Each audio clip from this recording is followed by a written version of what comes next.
looking for the mystery beneath the northern star, looking for the pot of gold at the rainbow's end, hoping that I find it soon beneath the gypsy moon.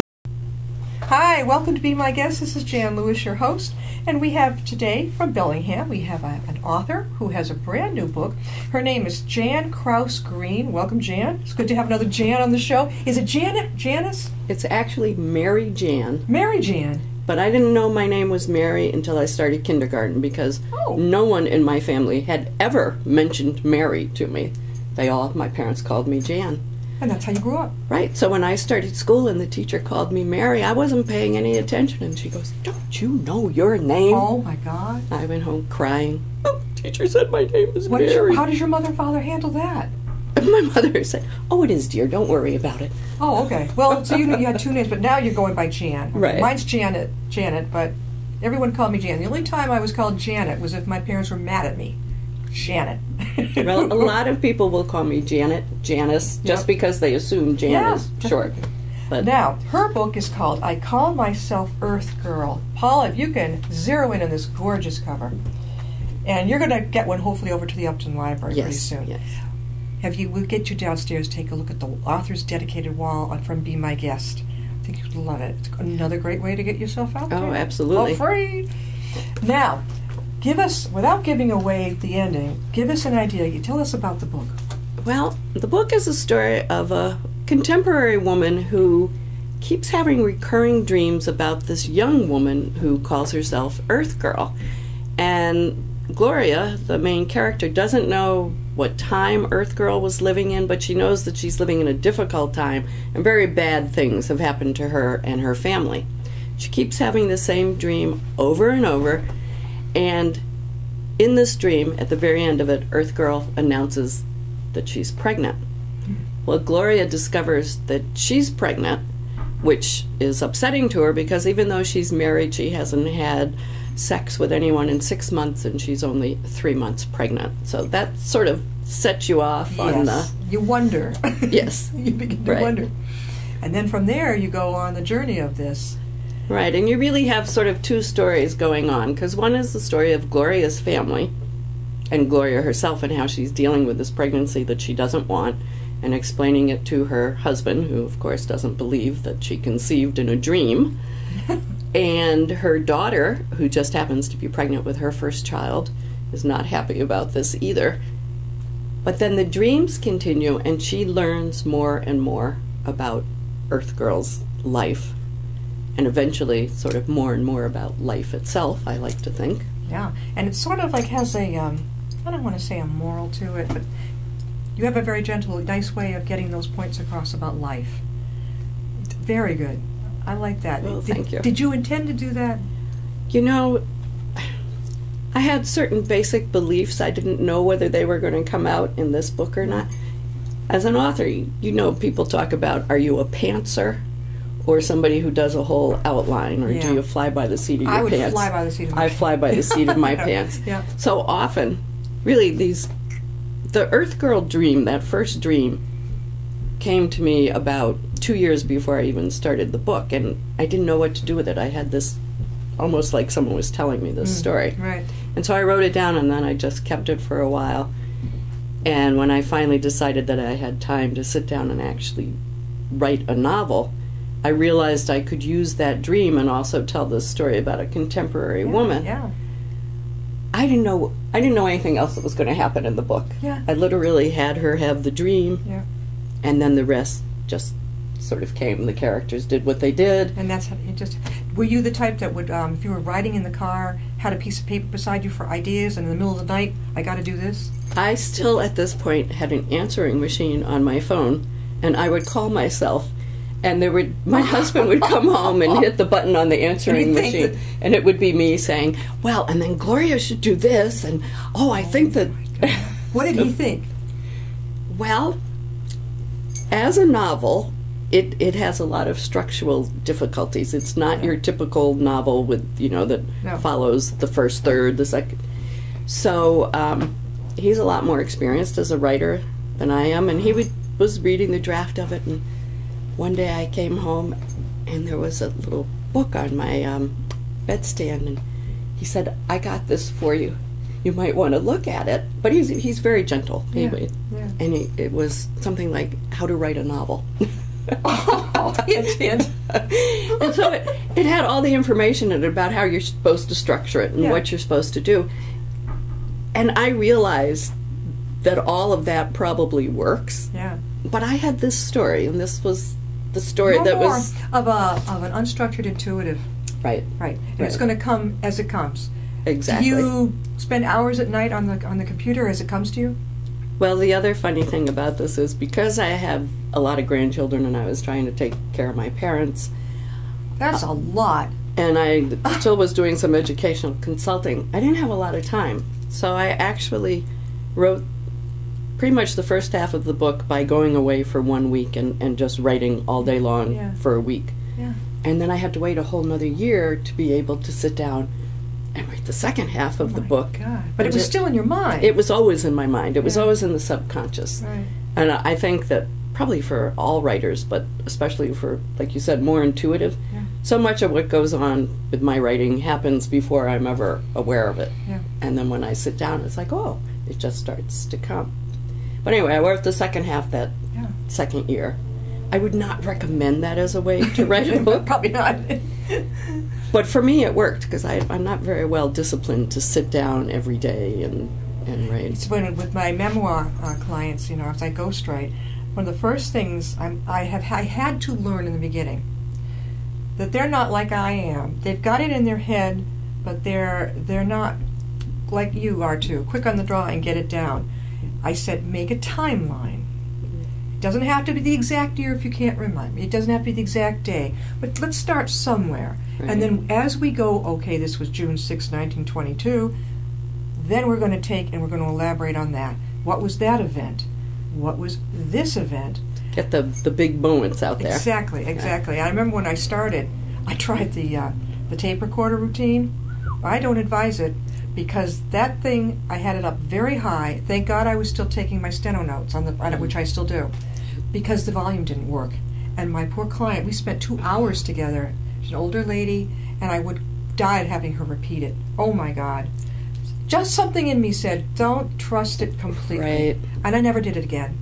And it's works like a charm. How long did it take you to write I Call Myself Earth Girl? Well, it took 2 weeks, separated over 2 years, to write pretty much the story. Yeah. And then another week in the third year was revisions. Yeah. So basically, it was 3 weeks. And I look at it now, and I think there's a lot of things I could have done differently. Yeah. I thought... But I do like the story. Oh, I really like the story. And she sent me a lot of good propaganda. From some of the 5-star reviews, riveting read, very powerful story with a unique theme, and I'll say, a definite must-read, a masterpiece of New Age fiction, great thought-provoking, yes, story, amazing read from cover to cover, and Jan Krausse Greene, writer, performer. Performer? Are you on stage too? Yes, in a way. So I started going to open mics because I was going to read a little bit about my book. Yeah. But what I discovered when I got to the open mics was that I really liked just off-the-cuff storytelling. Yeah. So I started doing sort of moth-type storytelling. So I've been a featured storyteller at a couple of places. And then, like I said, writing the book just opened up a lot of stuff. I became a editor, unpaid, but an editor for a new women's magazine called 45 Magazine. Yeah. And the purpose of 45 is for people who are not writers, who aren't experienced writers, but have a story to tell, to be able to tell their story, whether it's anonymously or with their name attached to it. It's the editor-in-chief is a woman in Miami, and she started it because she believed that you don't have to be a great writer to have an important story to tell. Wow. So she wanted to make a venue for women to share those stories. Sure. Because of that, I got the idea that it would be great to take those stories and somehow put them on stage. Yeah. And because I was doing the open mic, I met two other women, one of whom you know, Thea Iberall, I believe. Yes, Thea. She was a client of mine. Right. Yes. So with Thea and another woman, Cheryl Melody Baskin, we started what we call Shadow and Light Storytellers. Ah, yeah. So we take poems, essays, stories, whatever, and we make them so that they can be stage performances. And you like that? Oh, yeah. Did you do this in college or in high school? No, I was in community theater when I was quite young, and I've always had that... You have presence, yeah. Always had that urge. Oh, yeah. And I just recently got a part, and this is funny, in a web TV series, which whether it ever will see the light of day, I'm not sure. But I play the mother, the overbearing, overprotective mother of two stoners who were on a trust fund. High to the pot and the weed, right? Oh, God. So it's, I'm working... That sounds like a good book. Well, the person who wrote the screenplay, he's got a great little story there. It's very much geared towards millennials. Oh, yeah, I got one, yeah. And it's quite funny. Yeah, oh, yeah. And I, as one of my own sons said, well, Mom, that wasn't much of a stretch for you, was it? Oh, zing! Oh, he had to be kidding. He was. Yeah, he was. yeah. But, I sort of kidding. And he's only 31, right? Well, my youngest is 33, my oldest is 41. I think the 33-year-old might be a millennial. I've been wondering about that, like right on the older edge of millennial. Yeah, because my son's 24, and I think it jumps up to, it's like baby boomers. A lot of them started from 1946, and then a lot of us had it way into the 1950s to 1964. So 1946 to 1964. Right. Humongous generation. So I'm on the very early end of that. I was born in 48. Yeah. And between 48 and 64, it's like two different generations to me. Yeah, I know. I have friends in all the different boomer years, and it's like, I'll say, do you know this group? Well, no, maybe they didn't remember it from their early or from later. It's like, I'm sort of in the middle, and I'm like, you didn't hear about that? But the 70s music I liked, too. I was getting into that. I never grew up anyhow, so it doesn't really matter. I didn't either. Where did you grow up? I grew up in Silver Spring, Maryland, which is right outside of Washington, D.C., and spent my life there till I came up here to go to college. Lots of brothers and sisters? One brother. Oh, same here. What? He's 5 years older than I am. 9 years older than It's, you know what? It's like two only children. It was for us. Right. When he went off to college, I think I was 13. And so that was like being an only child. It is. And when you take two very different personalities, my father used to say, I have two very different kids. I think, it was... I stayed at home, enjoyed everything. I didn't go off to private school like he did. I grew up in the neighborhood. I went to all the schools and the proms and all the drama. Right. So my parents got to see all that. But I was the kind of kid who fit in with that. He didn't. Very, very different. My brother and I are very different in some ways, but very similar in others. But he wasn't very social in high school. Very, very smart, but not really social. And I was like you. I was going to the dances and the teen club and having a great time. Definitely. Yeah. Now, you have something new coming along? Are you working on it? I'm working on the sequel. Oh, it's going to be a sequel? Yes. Oh, how neat. Yes. So that at that ending where they're there and she says, well, or maybe the beginning. So that you're going to take it from there. Right. Now, how long have you been working on the newbie part?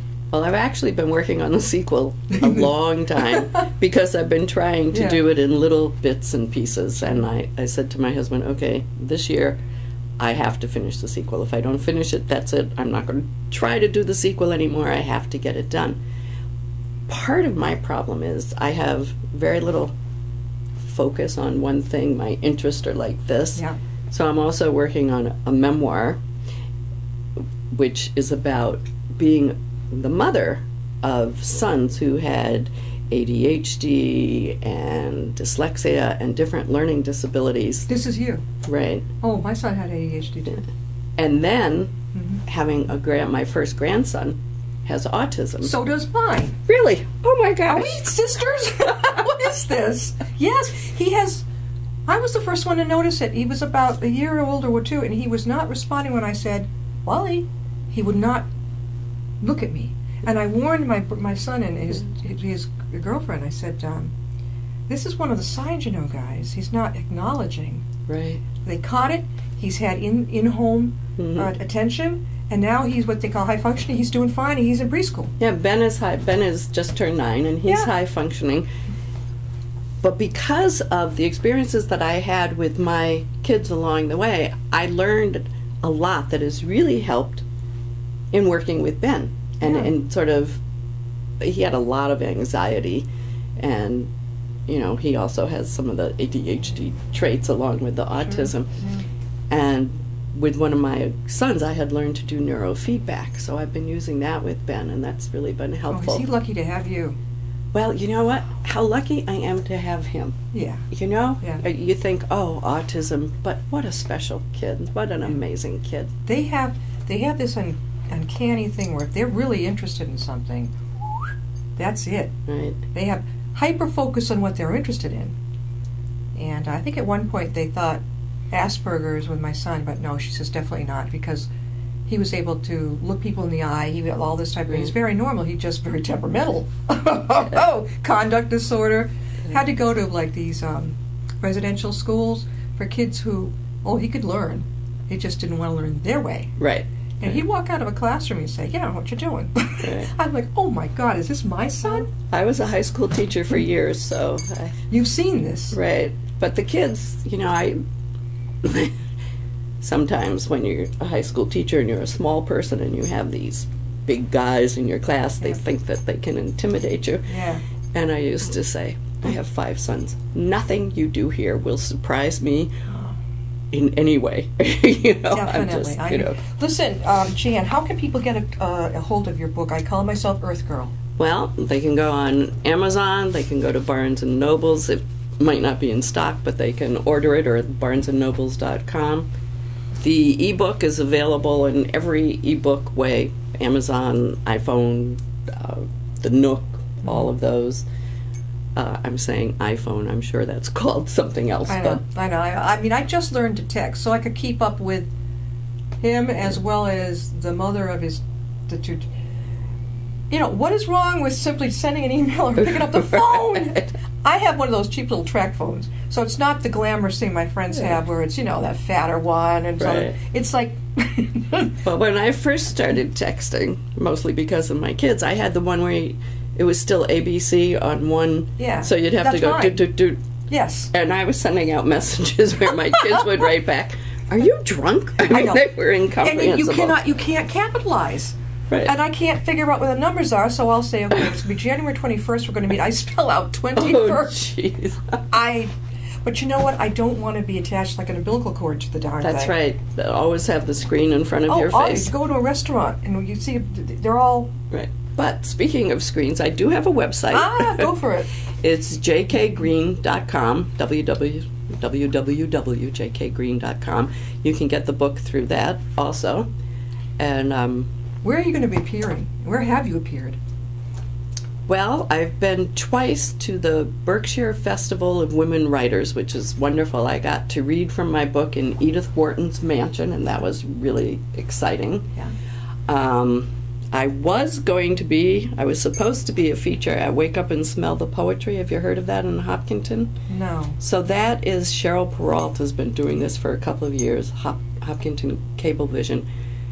But it was December 18th, and it snowed, and it got canceled, so I think I'm not going to be there till next October. Right. Right now, I don't have anything specific scheduled. My goal is to write the sequel, the memoir, and I do want to put a plug in for one other book I'm writing, which is called From Surviving to Thriving, and it's a true story about a young man who was the victim of a hit-and-run driver and was left for dead on the side of the road, had to have part of his skull removed, was in the hospital for months, and now he lives in Milford.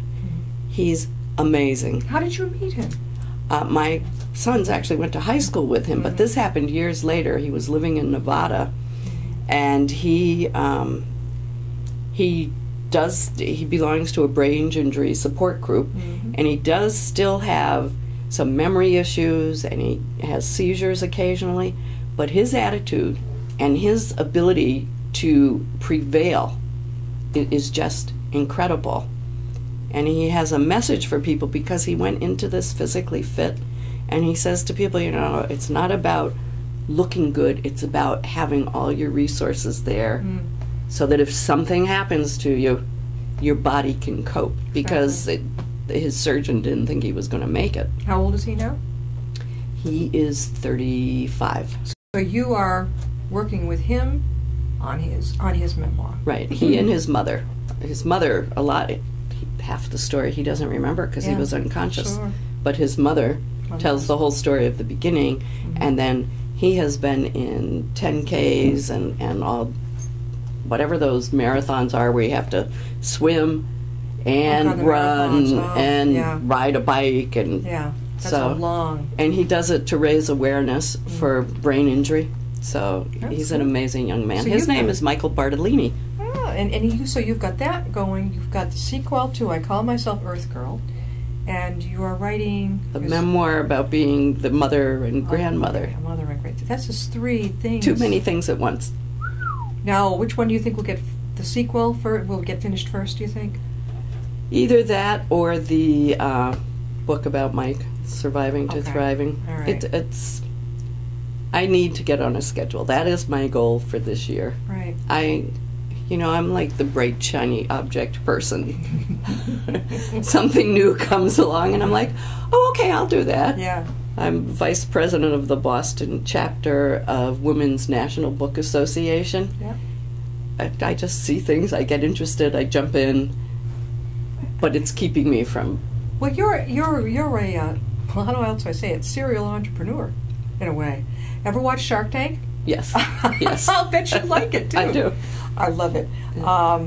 I've learned so much watching that. Now, I'm not into the high fields that they are, but I've learned more and more about how the sharks, look at money and how they handle it and this type of thing. What's going to be the title of the new book that's coming? Well, I was thinking of calling it In Earth Girl's Time, but I was also thinking of calling it What Happens Next, because one of my big messages, just as a person, that I really believe in, is that what happens next in the world is up to all of us, that we're all connected, and that what we do really makes a difference. And you could see some of that in that book. And definitely. Yeah, so have you heard of the July, it's I talk about it a lot, in July up at Danversport, they have a humongous New England Authors Expo. No, I don't even know about that. Well, it's another thing I do with my authors. I get them to get up there, and it's in a huge ballroom. It's like from 4 to 7 p.m., so you're not sitting there. I'm sure you get there a little early to set up, and you can share a table or rent one, and it's a beautiful ballroom that overlooks the yacht club, the yachts. And you go in there, and it's free to people to come in, and people just go right down the aisles, talk to the different authors. I've met many of our guests there. I love it. I try to get there every year. All different genres, from the sci-fi you see out now, and the fantasy, to a little bit more, like what you're writing. One of my problems when I went to market this book was I don't think it fits into one specific genre. Yeah, it's kind of in the, Some people would say science fiction, but it's not technology that you expect with science fiction. And some people say paranormal, but it's not really ghost or things that people expect with paranormal. Right. Maybe metaphysical or visionary, and yet some of it's just the story of a family. It has a very visionary quality to it. There's no doubt about it. I mean, if that's your strong suit, run with it. Yeah. Really, if that's what you really love doing. When you went to college, did you think you would be doing this? In my life, I always thought that I wanted to be, that I wanted to write novels. Right. But I became an English teacher, and I had a bunch of kids. I did have a newspaper column for 8 years, which was with the Middlesex News. Yeah. Oh, yeah. And it was called Homefront. Yeah. And I loved it because I could write about being a teacher, being a mom. It was kind of Irma Bombecky. It was funny, more than serious. One more time, tell people how they can get a hold of your book. Okay, so you can go to any of the online bookstores. I think it's at all of them. You can go to my website, jkgreene, with an E at the end, .com, and it's available in ebook at any of the ebook places, including Barnes & Nobles and Kindle, Amazon. it's pretty available.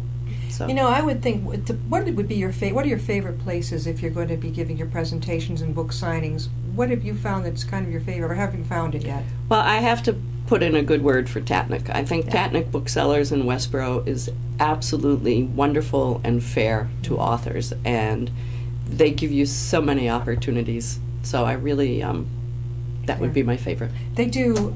I have to always make sure with my authors that they are advertised correctly. And I find that Tatnut does a really good job.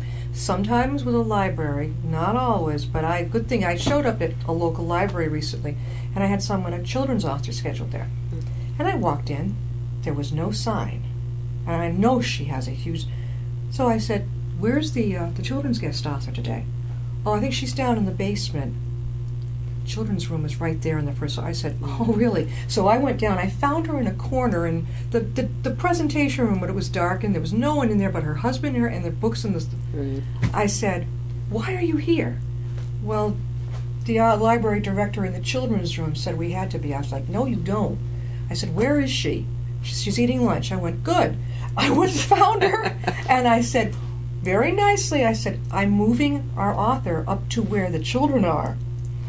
I don't think she liked it. I don't know what was her problem. So I got her up there, put that sign right when you come in the door. She sold 10 books in an hour and a half. And it was, had I not gone in, Right. I would not have known. If you're close enough within your door, very often I'll pop in just to make sure, and I always will say to my author, call me, I want you to let me know if something isn't right. Another place hadn't really advertised. And that does make a difference, because one of the book signings I did early on was at a Barnes and Nobles, and a Barnes and Nobles, and they were very kind, but they forgot to advertise it. Yeah. And so I've heard of this. you get there and you're doing a book signing. Nobody has any idea. Well, your you're going to be Bellingham there. Library, your Hopedale Library. Yeah. Hopedale is very. I've gone to numerous authors. You know, there. I never thought of libraries, because I thought, since it's a book, it was published in the UK, No and problem. it hasn't, so it's not on the list of books that libraries can order when they use I don't know whether it's the Congressional Library of Congress or what it is, but there's some listing that they get. So I didn't think they'd ever be interested in. Yeah, what you do is you don't even have to say that. When you get there, you have your books after your presentation on the table with all the books so you can sign as they go out. Moral of the story, next time with your next book, do it yourself. If you Right. ever have a problem with it. I've never had anyone had a problem with that, because I keep a very low profiles to that. And then you can always donate. Right, That's what you do down here. Donate a copy, and that gets the word out even more. right. Sometimes you just have to. Well, when I finish one of these books this year, and I am dedicated to finishing at least one of them this year, I will be in touch with you. Oh, well, that would be a lot. We're an awful lot alike too, which is this is really cool. We are so glad to have you, and I want you back for an encore appearance. I'm looking forward to the other one, and you think maybe later this year, but when do you think your next one? Let's set a goal. Serial. So the serial. Okay, yeah. October. October.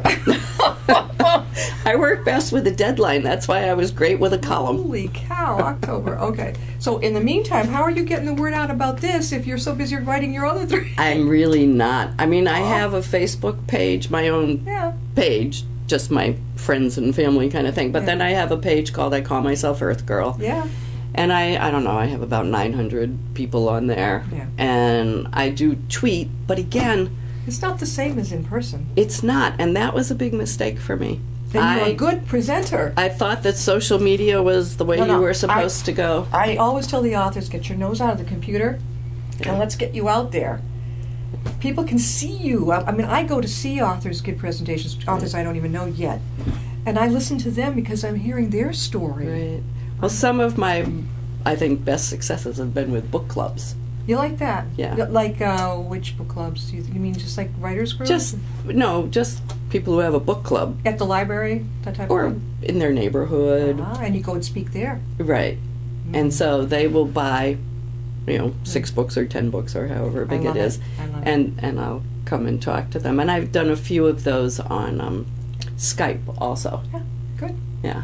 We So- have had Jan Krausse Greene on. It's been a real pleasure and a lot of fun. Thank you for coming. Thank you. We're going to have you back on again. Yes, and I will have another book out there. Yes, you will. Okay. All right, we'll see you next time on Be My Guest. Riding on a shooting star, heading out toward a dream. Tomorrow's even closer than it seems.